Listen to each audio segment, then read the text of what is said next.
Hello, welcome to all student. दोस्तों, आपके syllabus का लास्ट चैप्टर चल रहा है थियरी का। प्रैक्टिकल बाकी है अभी भी।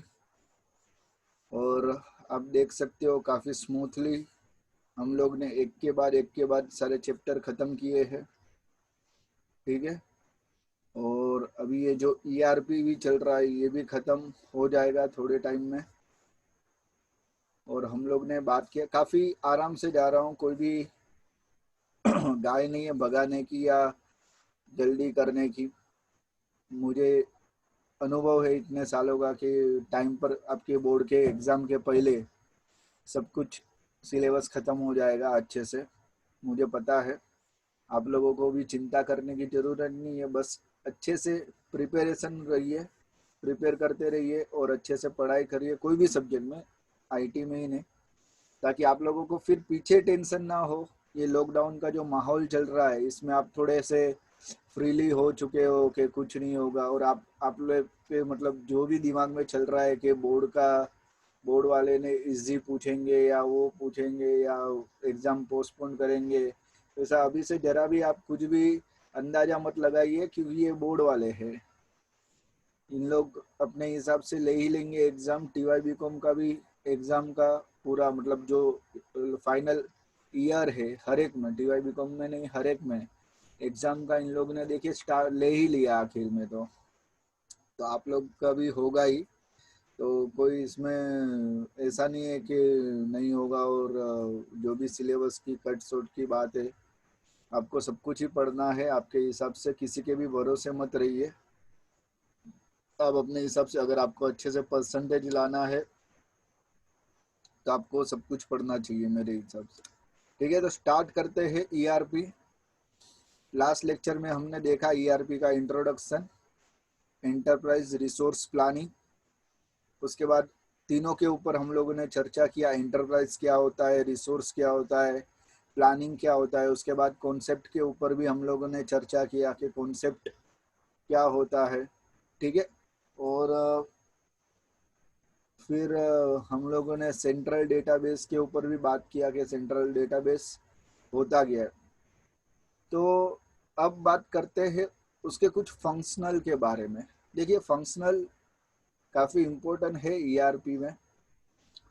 हर एक फंक्शनल का अपना एक मॉड्यूल क्रिएट किया हुआ रहता है। और ईआरपी जो सिस्टम है ये टोटली मैनेजमेंट के लिए काफ़ी, जो बोला जाता है कि उन लोग प्लानिंग के साथ प्रोसेस की करते हैं मैनेजमेंट में। तो हर एक का अपना अपना एक मॉड्यूल बनाते हैं, हर एक का अपना अपना एक प्लानिंग करते हैं और उसके हिसाब से उन लोग प्रोसेस करते हैं, ताकि अपना जो बिजनेस है वो काफ़ी प्रोडक्टिव तरीके से आगे बढ़ सकता है। और उसमें काफ़ी हम लोग जो हमारा टारगेट रखा है, जो हमारा गोल रखा है, वो अचीव कर सकते हैं। ठीक है, तो स्टार्ट करते हैं functional units of ERP. Total 9 functional है। आपको खास ध्यान रखना है ये 9 फंक्शनल का, काफ़ी इंपॉर्टेंट है। आप टिक मार्क कर दीजिए। एफआईबी में, एमसीक्यू वगैरह में सब तरीके से आएगा ही। तो हम लोग स्टार्ट करते हैं फंक्शनल यूनिट्स ऑफ ईआरपी। ठीक है। पहले थोड़ा पढ़ लेते हैं ताकि आप लोगों को भी थोड़ा आइडिया आ जाएगा कि फंक्शनल क्या होता है, फिर एक एक फंक्शनल के ऊपर हम लोग पढ़ेंगे। ओके। स्टार्ट करते हैं। The resources available in an enterprise must be utilize effectively, so it is the responsibility of the management to plan the resource. The ERP system help the management in making the planning process more productive and efficient. The entire ERP package contain main module और सब units. देखिए, total 9 modules है। और जितने भी resources है, enterprises के पास जितने भी रिसोर्सेस है, उस सारे रिसोर्सेस का कहीं ना कहीं एकदम जम के यूज करना है। और एक अच्छे तरीके से, एक अच्छे से प्लानिंग के साथ, तैयारी के साथ प्लानिंग करनी है, ताकि हम हमारा बिजनेस का टारगेट अचीव कर सकते। पूरा ईआरपी इसी बेस पे आधारित है कि हम हमारा बिजनेस को किस तरीके से आगे बढ़ाया जा सकता है। और कैसे काम फटाफट हो सकता है, फास्ट हो सकता है और इफेक्टिवली हो सकता है। ठीक है, तो फर्स्ट मॉड्यूल हम लोग यहाँ पर देख लेते हैं। फर्स्ट है फाइनेंशियल मॉड्यूल, काफी इंपॉर्टेंट मॉड्यूल होता है ईआरपी में। जितने 9 मॉड्यूल है यहाँ पर सारे इंपॉर्टेंट है, आप लोगों को ध्यान से सारे ही मॉड्यूल पढ़ना है। ठीक है, इसमें से भी एफआई भी पूछा जा सकता है, MCQ 1 पूछा जा सकता है। देखिए आप लोगों का ये जो पेपर पैटर्न है, भले लगता ऑब्जेक्टिव है अपने को कि ऑब्जेक्टिव तो है क्या होगा उसमें, पर वो ऑब्जेक्टिव में ही बीच में से काफी कुछ पूछते हैं, क्योंकि एक्सरसाइज के पीछे इतने क्वेश्चन नहीं दिए जो आप लोगों का 80 मार्क्स का पेपर बना सके। ठीक है, तो इन लोग अंदर से ही पूछते हैं, क्वेश्चन आंसर पूछते हैं, तो ये कहीं ना कहीं थोड़ा दिक्कत वाला काम हो जाता है अपने लिए भी। तो अपने को सब कुछ पढ़ना पड़ता है, और ये भी एक कहीं फायदा है कि जितना आप पढ़ोगे आपको ज्यादा उतनी नॉलेज मिलती जाएगी। ठीक है, तो फर्स्ट मॉड्यूल है financial module. This module is the core of many ERP software packages. Core यानी उसको कहा जाता है ना, जिसका बैकबोन जिसको कहा जाता है, जिसका जिसको हेड भी कहा जाता है, उसके बाद सब कुछ आता है, उसको कोर कहा जाता है। जो सेंट्रल होता है, जो सेंटर में होता है, जिसके थ्रू सब कुछ चलता है, तो इसको कोर कहा जाता है। This module is the core of many ERP software packages. It can collect financial data from various functional departments and generate valuable financial report. Financial report include balance sheet, general ledger, trial balance, financial statements, etc. This module also include financial accounting, investment management, enterprise controlling and treasury. देखिए क्या होता है, financial module में बहुत सारी चीजें होती हैं। पहले तो फाइनेंशियल मॉड्यूल ये भी एक तय करता है कि जो बिजनेस का एक्स्ट्रा कॉस्ट लगता है कहीं ना कहीं, उसको किस तरीके से कट शॉर्ट कर सकते हैं, ये भी देखा जा सकता है। कि कुछ चीजें ऐसी होती है जो सन्ड्री एक्सपेंस होता है, जो जहाँ पे कट शॉर्ट किया जा सकता है, कुछ चीजों में नहीं किया जा सकता है। तो जहाँ पे भी कट शॉर्ट कर सकते हैं, तो मंथली, क्वार्टरली, हाफ क्वार्टरली या ईयरली, जितना भी जो भी पैसा बचता है कहीं ना कहीं बचता है, तो बिजनेस के लिए एक ये फायदा हो जाता है। तो ये पूरा मैनेजमेंट उस तरीके से चलता है। उसके बाद देखा जाता है कि जो अगर इन्वेस्टर है हमारे बिजनेस में इन्वेस्ट करते हैं, तो उसका हम लोग किस तरीके से मैनेजमेंट कर सकते हैं। अगर कोई इन्वेस्टर हमारे बिजनेस में इन्वेस्ट करता है तो जाहिर सी बात है कि वो हमसे कोई ज़्यादा, मतलब हमारे कोई फूफा चाचा तो होते नहीं है, तो हमारे बिजनेस में पैसे लगाए, उनको भी उनके बिजनेस में हम उनके पैसे से उनको भी प्रॉफिट चाहिए। तो हम किस तरीके से मैनेज कर सकते हैं उन सारे इन्वेस्टर के पैसे को, और किस तरीके से हम लोग उनको ज़्यादा से ज़्यादा प्रॉफिट प्रोवाइड कर सकते हैं, ये पूरा मैनेजमेंट चलता है। तो फाइनेंशियल मॉड्यूल में ये सारी चीज़ें आती है, तो सब कुछ डिसाइड करता है फाइनेंशियल मॉड्यूल। ठीक है, देखिए पढ़ने के लिए काफ़ी आसान है, समझने के लिए भी काफ़ी आसान है। सिर्फ इतना है कि आपको ये ध्यान रखना है कि MCQ में FIB में ये कहीं ना कहीं तो प्रॉब्लम क्रिएट करेगा ही, क्योंकि अंदर से कुछ क्वेश्चन पूछे जा सकते हैं, तो ये तकलीफ देता ही है। दूसरा है manufacturing module. First financial module, उसके बाद है मैन्युफैक्चरिंग मॉड्यूल। अगर हमारा बिजनेस है और हम मैन्युफैक्चरिंग करते हैं, तो ये भी हमको काफ़ी ज़रूरी है कि हम उसको किस तरीके से मैनेज करते, पूरे इंटायर प्रोडक्शन को किस तरीके से प्रोसेस किया जाता है, क्या ज़रूरी है, पहले पढ़ लेते हैं फिर उसके ऊपर बात करते हैं। Manufacturing module contains necessary business rules to manage the entire production process. This module of ERP enables an enterprise to combine technology and business process to get integrated solutions. It also provides freedom to change manufacturing and planning method as when required. अभी manufacturing module क्या होता है कि market में current situation क्या चल रही है, उस सिचुएशन के हिसाब से हम क्या उसको मैन्युफैक्चरिंग कर सकते हैं कोई भी बिजनेस में।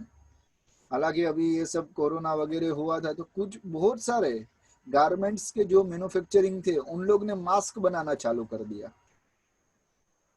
जो दवाई वगैरह बनाते थे उन लोग ने सैनिटाइजर बनाना चालू कर दिया, घर में सैनिटाइजर बनाना स्टार्ट कर दिया लोगों ने। तो depends a manufacturing module contain necessary business rules to manage the entire production process. कि पूरा प्रोडक्शन जिस तरीके से प्रोसेस करता है ये टोटली इम्पोर्टेंट है कहीं ना कहीं उसको मैनेज करने के लिए। कितना प्रोडक्शन हुआ, क्या प्रोडक्शन हुआ, मार्केट में क्या चल रहा है, कुछ ऐसा प्रोडक्शन तो नहीं हो रहा है जो मार्केट में आउटडेटेड हो चुका है।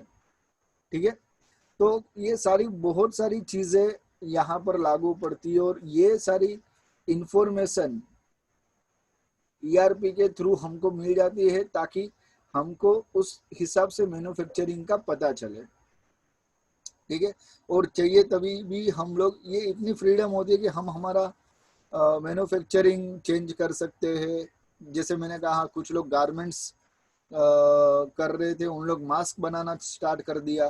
तो जैसी सिचुएशन, जैसा करंट मार्केटिंग सिचुएशन है उस तरीके से स्टार्ट किया जा सकता है। ठीक है, फर्स्ट है फाइनेंशियल मॉड्यूल जो काफी इंपॉर्टेंट है, फाइनेंशियल मॉड्यूल। उसके बाद है मैन्युफैक्चरिंग मॉड्यूल, फिर है प्रोडक्शन प्लानिंग मॉड्यूल। अभी मैन्युफैक्चरिंग कर लिया, हमारे पास फाइनेंस भी है, हमने प्रोडक्ट भी कर लिया, हमने एक साथ में, यहाँ पे एग्जांपल ले रहा हूँ, एक साथ में 10 लाख मास्क बना लिए। अब क्या, अब क्या, तो यहाँ पर हम पहले पढ़ लेते हैं। This module is use for optimizing the utilization of available resource and helps the organization to plan their production.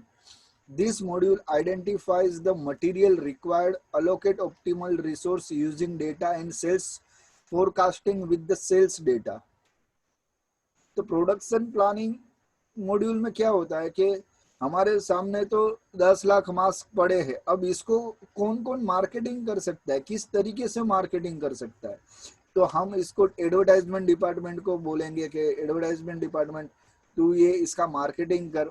Sales department को बोलेंगे कि तू ये मार्केटिंग कर, ये बेचना स्टार्ट कर। एडवर्टाइजमेंट डिपार्टमेंट को बोलेंगे कुछ ऐसी स्कीम बना, कुछ ऐसा सोच कि ये ज्यादा से ज्यादा और ये सारा माल जो प्रोडक्ट हमने किया है, मैन्युफैक्चरिंग किया है, कम से कम टाइम में इसको हम सेल कर सकते हैं। तो प्रोडक्शन प्लानिंग में ये होता है कि किस तरीके से हमारे पास जितने भी रिसोर्स अवेलेबल है, चाहे फिर वो मैन, मशीन, लेबर, जो भी हमारे पास अवेलेबल है, हम उसका उपयोग किस तरीके से करें। हमारे पास मान लो कि 50 बंदे हैं, 50 लोग काम कर रहे हैं, तो 50 लोगों को मार्केटिंग में डाल सकते हैं कि ठीक है अभी जो करंट सिचुएशन चल रही है मास्क बेचने की, आप लोग एक काम करो, जितनी भी रिटेल दुकानें हैं सारे रिटेल दुकानें घूमो और ये मास्क बेच के आओ, हम उसका उपयोग कर सकते हैं अच्छा खासा। तो प्रोडक्शन प्लानिंग में ये सारी चीजें होती है। हम सेल्स डिपार्टमेंट से सेल्स डेटा मंगा के भी सेल्स करवा सकते हैं, हम लोग ऑनलाइन वगैरह मार्केटिंग कर सकते हैं। तो ये प्रोडक्शन प्लानिंग में ये सारी चीजें आती हैं। फिर है एचआर मॉड्यूल। एचआर मॉड्यूल यहाँ पे थोड़ा इम्पोर्टेंट है। एचआर मॉड्यूल यानी human resource. HR stands for human resource. HR module maintains and update complete employee database including personal information, salary detail, attendance, performance, promotion, etc. All employees in an enterprise। ठीक है,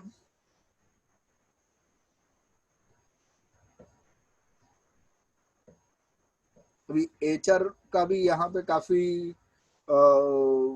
important रहता है क्योंकि उन HR को पता होना चाहिए कि हमारे पास एम्प्लॉय कितने हैं, हम किस तरीके से मैन्युफैक्चर प्रोडक्ट किस तरीके से बनाते हैं, वो प्रोडक्ट उतना अगर बिका नहीं तो हम लोगों को, मतलब हमारे जो एम्प्लॉयज है उनको सैलरी किस कैसे प्रोवाइड करेंगे, और कितने लोग कभी आते हैं, कितनी अटेंडेंस होती है, कितना हाफ डे लेते हैं, कितना छुट्टी पे है, ये सारी चीजें मायने रखता है और ये सारी चीजें HR मॉड्यूल में आता है।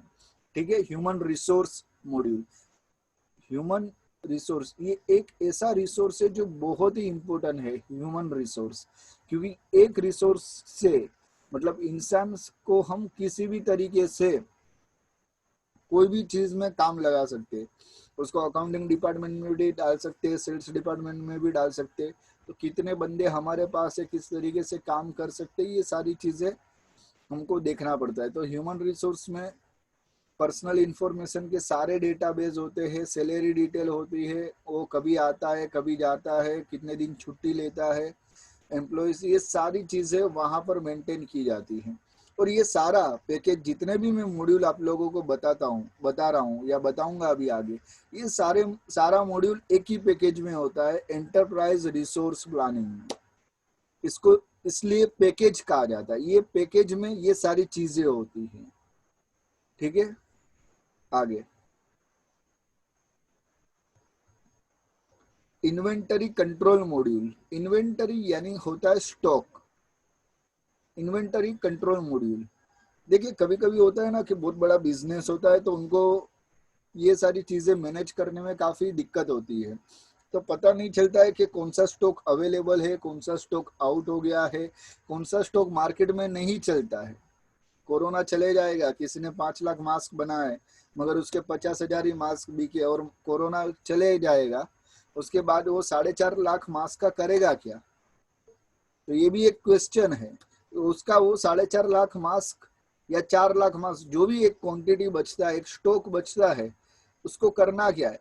तो मार्केट के सिचुएशन के हिसाब से एक विजन रख के हमको उतना मैन्युफैक्चरिंग, उतना प्रोडक्शन, और सबसे मेन चीज है उसको इन्वेंटरी कंट्रोल करना चाहिए। मतलब हम कितना लेके आते हैं, हम कितना बेच सकते हैं, हमारी जितनी ताकत है, हमारे कितने रिसोर्स है, हमारे कितने कॉन्टेक्ट है, उस हिसाब से मैन्युफैक्चरिंग करना चाहिए। पहले यहाँ पे देख लेते क्या है। This module covers process of maintaining the appropriate level of stock in the warehouse. ठीक है, it is the responsible for identify the inventory requirements and setting the target of the stock item requirement. जैसे मैंने कहा कि एक target रखना चाहिए कि दिन में आपको 1,000 मास्क बेचना है, तब जाके महीने में 30,000 मास्क बिकेंगे, तब जाके 3 महीने में 90,000 मास्क बेचेंगे, हम लोग बेच सकते हैं। तो ये सारी चीजें यहाँ पे इन्वेंटरी कंट्रोल कर सकता है कि हमारे पास अभी फिलहाल कितना स्टॉक है वो हम बता देख सकते हैं, वो स्टॉक में से कितना आउट है, कितना पड़ा हुआ है हमारे पास। तो ये सारी चीजें इन्वेंटरी कंट्रोल के अंदर आती हैं। कितना हम लोग दिन का दिन बेच सकते हैं, ये पूरा मैनेजमेंट ये इन्वेंटरी कंट्रोल कर सकता है। ठीक है, फर्स्ट फाइनेंशियल कंट्रोल। देखिए मैं वापस फिर से सारे गिनवाते जाता हूँ ताकि आप लोगों को याद रहे कौन सा क्या क्या मॉड्यूल है। First financial module, second second first financial module, फिर मैन्युफैक्चरिंग मॉड्यूल, फिर प्रोडक्शन मॉड्यूल। मैं भी देख लेता हूँ एक बार। प्रोडक्शन प्लानिंग मॉड्यूल, उसके बाद है एचआर मॉड्यूल, उसके बाद है इन्वेंटरी कंट्रोल मॉड्यूल। ठीक है, 5 मॉड्यूल यहाँ पे हो चुके हैं। फिर है परचेसिंग मॉड्यूल। परचेसिंग मॉड्यूल, जितना भी हम लोग परचेस करते हैं, किस तरीके से परचेस करते हैं, देखते हैं यहाँ पे। Purchase module helps for generating purchase order, evaluate the supplier and billing. It is closely connected with the inventory, finance and production planning module. Purchasing module important है। अब हमको क्या मैन्युफैक्चरिंग करना है उसके ऊपर डिपेंड होता है कि हम कौन सा मटेरियल परचेस करते हैं। ठीक है, उसके ऊपर डिपेंडेंट है हम कितना मटेरियल परचेस करते हैं, यानी उसके ऊपर मैन्युफैक्चरिंग मॉड्यूल डिपेंडेंट है। उसके ऊपर जैसे फाइनेंस यानी कितने का परचेस करते हैं, और तीसरा प्रोडक्शन प्लानिंग कि इतना परचेस कर ले, उसके बाद हम उसको किस तरीके से बेचेंगे। और चौथा यहाँ पर और एक बता देता हूँ, और चौथा इन्वेंटरी। मैंने यहाँ पे मैन्युफैक्चरिंग ज़्यादा बोला है, वो भी कहीं ना कहीं इसमें आता है, लिखा नहीं है यहाँ पर। और इन्वेंटरी यानी स्टॉक, हमको कितना स्टॉक परचेस करना चाहिए, किस हिसाब से परचेस करना चाहिए। तो ये सारी चीज़ें परचेसिंग मॉड्यूल में आती है। जिसके पास परचेस, देखिए ऐसा होता है ना, बड़े लार्ज स्केल पे जो बिजनेस होता है ना, सब अपने अपने डिपार्टमेंट का पास अपना अपना पावर होता है, उस डिपार्टमेंट के रिलेटेड जो भी। जैसे कि आज फाइनेंशियल मॉड्यूल में पढ़ा रहा हूँ, तो फाइनेंशियल डिपार्टमेंट होता है, ये फाइनेंशियल डिपार्टमेंट के पास अपना एक पावर है। तो वो अगर हमको कुछ चाहिए, फॉर एग्जांपल मैन्युफैक्चरिंग वाले को कुछ परचेस, मैन्युफैक्चरिंग के लिए प्रोडक्ट के लिए कुछ चीज़ें चाहिए, तो फाइनेंशियल डिपार्टमेंट में उतने अमाउंट के लिए रिक्वेस्ट भेजेगा कि हमको ये इतना परचेस करना है और ये सारी चीज़ें लगेगी, तब जाके फाइनेंशियल डिपार्टमेंट भी वो देखेगा कि कंपनी को क्या कहीं पे लॉस तो नहीं होता है। फाइनेंशियल डिपार्टमेंट ये भी देखेगा कि दो तीन जो बड़े बड़े डिस्ट्रीब्यूटर है, होलसेलर है, या कोई भी XYZ है, तो हमको क्या प्राइस में दे सकते, ये सारी चीज़ें बार्गेनिंग कर सकते, बोलते ना, कंपैरिजन कर सकते सारी। या बड़े बड़े लोग, बड़े बड़े जो लार्ज स्केल पे बिजनेस होते हैं, उन लोग तो टेंडर ही भरवाते हैं कि टेंडर भर दो। टेंडर यानी फॉर एग्जांपल मेरा एक बिजनेस है, दूसरे का भी वही सेम बिजनेस है, तीसरे का भी वही सेम बिजनेस है। अभी ये कंपनी को मैं कितने में माल सेल करता हूँ, मैं कितने में प्रोडक्ट सेल कर सकता हूँ कम से कम भाव में, और सामने वाला भी कितने में प्रोडक्ट सेल करेगा, तीसरा कितने में प्रोडक्ट सेल करेगा। फिर एक टेंडर खुलता है, वहाँ पे कंपनी सारे जितने भी सेलर है सबका प्राइस नक्की करती है, और उसमें से जिसका भी कम प्राइस होता है कंपनी उसको दे देती है कि ठीक है, हमारा जितना भी, फिर एक बॉन्ड बनता है कि 3 महीना, 6 महीना, 1 साल, हमारा जितना भी वो रहेगा, आपको ही सब हम आपसे ही सब कुछ हम परचेस करेंगे ये भाव में। ठीक है, तो ये हो गया टेंडर। तो ये सब फाइनेंशियल चीज़ें वो भी डिसाइड करती है कि हम जो परचेस करते हैं कि उसका किस तरीके से कितना कितने में परचेस किया जाता है। तो परचेसिंग मॉड्यूल के साथ में मैन्युफैक्चरिंग, इन्वेंटरी, फाइनेंस, प्रोडक्शन, ये सारी चीज़ें कनेक्टेड होती है। उसके बाद है मार्केटिंग मॉड्यूल। आज की डेट में मार्केटिंग काफी महत्व का है कि किस तरीके से मार्केटिंग कर सकते। सारे मॉड्यूल अपने अपने जगह पे इम्पोर्टेंट है। नौ मॉड्यूल है, वो 9 मॉड्यूल अपने अपनी जगह पर इम्पोर्टेंट है। हमने इसके पहले आगे भी चैप्टर में डिजिटल मार्केटिंग पढ़ा कि हम जो मार्केटिंग कर रहे हैं, ये मार्केटिंग किस तरीके से कर रहे हैं, हम कस्टमर को किस तरीके से सेटिस्फाइंग कर सकते हैं, हम कस्टमर को किस तरीके से कम से कम रेट में दे सकते हैं, अच्छे से अच्छे प्रोडक्ट प्रोवाइड कर सकते हैं, और कस्टमर के साथ हम कैसा रिलेशन मेंटेन करते हैं, ये सारी चीज़ें मार्केटिंग मॉड्यूल में आती है। मार्केटिंग मॉड्यूल में फिर ग्रुप होता है, सेल्स मार्केटिंग, फिर उसके ऊपर होता है मार्केटिंग मैनेजमेंट का ग्रुप होता है, उसके ऊपर उसका ग्रुप लीडर होता है, टीम लीडर होता है, बहुत सारी चीज़ें होती है मार्केटिंग मॉड्यूल में। तो marketing module is use for monitoring and tracking customer orders. Check करती है, जैसे आज आप गूगल पे कुछ भी एक चीज़ें सर्च कीजिए, तो आपको तुरंत ही उस चीज़ों के रिलेटेड या वो वेबसाइट का आपको तुरंत ही एडवर्टाइजमेंट कहीं ना कहीं आ जाएगा। ठीक है, आप डिजिटल मार्केटिंग यूट्यूब पे सर्च मारिए तो आप डिजिटल मार्केटिंग के रिलेटेड सारे वीडियोस आ जाएंगे, वो एक बात ठीक है।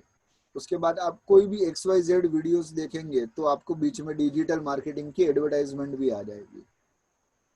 तो ये सारा होता है कस्टमर ट्रैक रिकॉर्ड, कि कस्टमर किस तरीके से अपना व्यू दे रहा है, अपना अपना उसको कहाँ पे इंटरेस्ट है, उसको कौन सा टेस्ट है।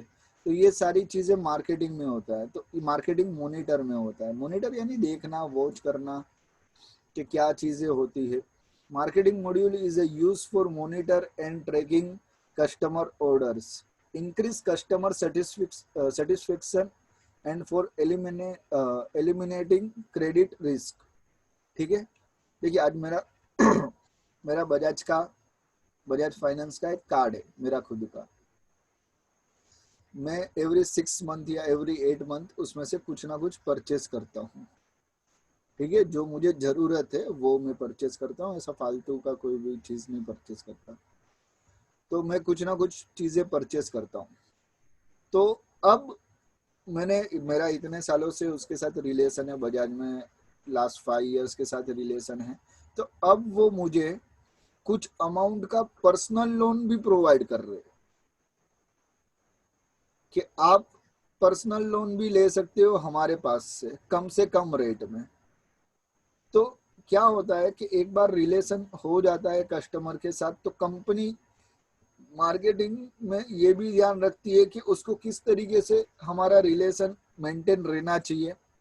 वो हमारा देखिए, जैसे कि अमेजोन भी एक अमेजोन में भी अमेजोन प्राइम चलता है, तो जो प्राइम के कस्टमर है उनको कुछ ज़्यादा बेनिफिट्स होते हैं।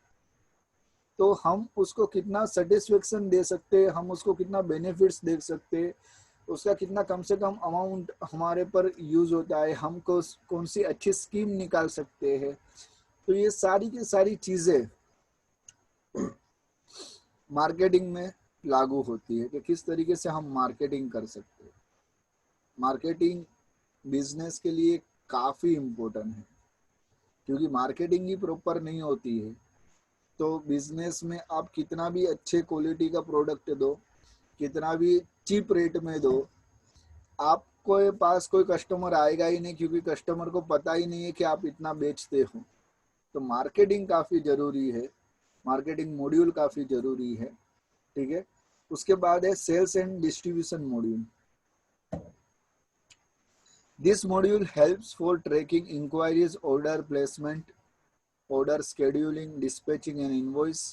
This module is closely integrated with the e-commerce website of organization. ठीक है, सेल्स एंड डिस्ट्रीब्यूशन मॉड्यूल, आप लोग मार्केटिंग कर रहे हो, उसके बाद कस्टमर आपके प्रोडक्ट पर इंक्वायरी करेगा, आप कस्टमर को कुछ प्रोडक्ट बेचोगे, उसके बाद उसका जितना भी आपका प्रोडक्ट डिस्पैच होगा, उसका बिल बनेगा। तो ये सारी चीजें सेल्स एंड डिस्ट्रीब्यूशन मॉड्यूल में आएगा। मार्केटिंग वाला क्या करेगा, मार्केटिंग वाला अपना काम करेगा मार्केटिंग का, कि भाई मेरा काम है मार्केटिंग करना, मैं लोगों को दिखा दूंगा, लोगों को बता दूंगा। उसके बाद अगर कस्टमर से कोई इंक्वायरी वगैरह आती है तो सेल्स एंड डिस्ट्रीब्यूशन डिपार्टमेंट ध्यान रखेगा कि कस्टमर से कौन से प्रोडक्ट की इंक्वायरी आई। फॉर एग्जांपल, 2 दिन पहले मेरे मोबाइल में अमेजोन से एक डेल लैपटॉप का एक नया उन लोग लॉन्च कर रहे हैं, डेल लैपटॉप। तो मैंने जस्ट ऐसे ही एक इंक्वायरी किया, इंक्वायरी करते ही within half an hour में डेल से मुझे फ़ोन आया कि आपने ये ऐसा ऐसा इंक्वायरी किया है, आप इंटरेस्टेड हो। तो मैंने उसके सारे कॉन्फ़िगरेशन पूछे कि लैपटॉप में क्या क्या चीज़ें हैं, और अगर लैपटॉप हार्ड केस में लेते हो तो कितना डिस्काउंट, कैश डिस्काउंट होता है, सीडी कैश डिस्काउंट हो जाता है, और अगर ईएमआई पे लेते हैं तो किस तरीके से हम लोगों को एक्स्ट्रा पे करना पड़ता है। तो ये सारी इंक्वायरी जो मुझे दे रहा था वो था सेल्स एंड डिस्ट्रीब्यूशन मॉड्यूल। ये एक डिपार्टमेंट होता है जो कस्टमर की इंक्वायरी को पूरा करता है। लेना नहीं लेना दूसरी बात है, पर जो मेरी क्वेरीज थी वो सारे क्वेरीज के उन लोग आंसर देते हैं, वो सेल्स एंड डिस्ट्रीब्यूशन मॉड्यूल होता है, डिपार्टमेंट होता है। ठीक है, उसके बाद आता है last, quality management module. Business में ये भी जरूरी है, जैसे मैंने अभी आप लोगों को बताया कि सारे मॉड्यूल, सारे डिपार्टमेंट अपने अपने जगह पर इम्पोर्टेंट है। ठीक है, the quality management module, this module is used for managing the quality of the product। नाम से ही पता चलता है क्वालिटी मैनेजमेंट।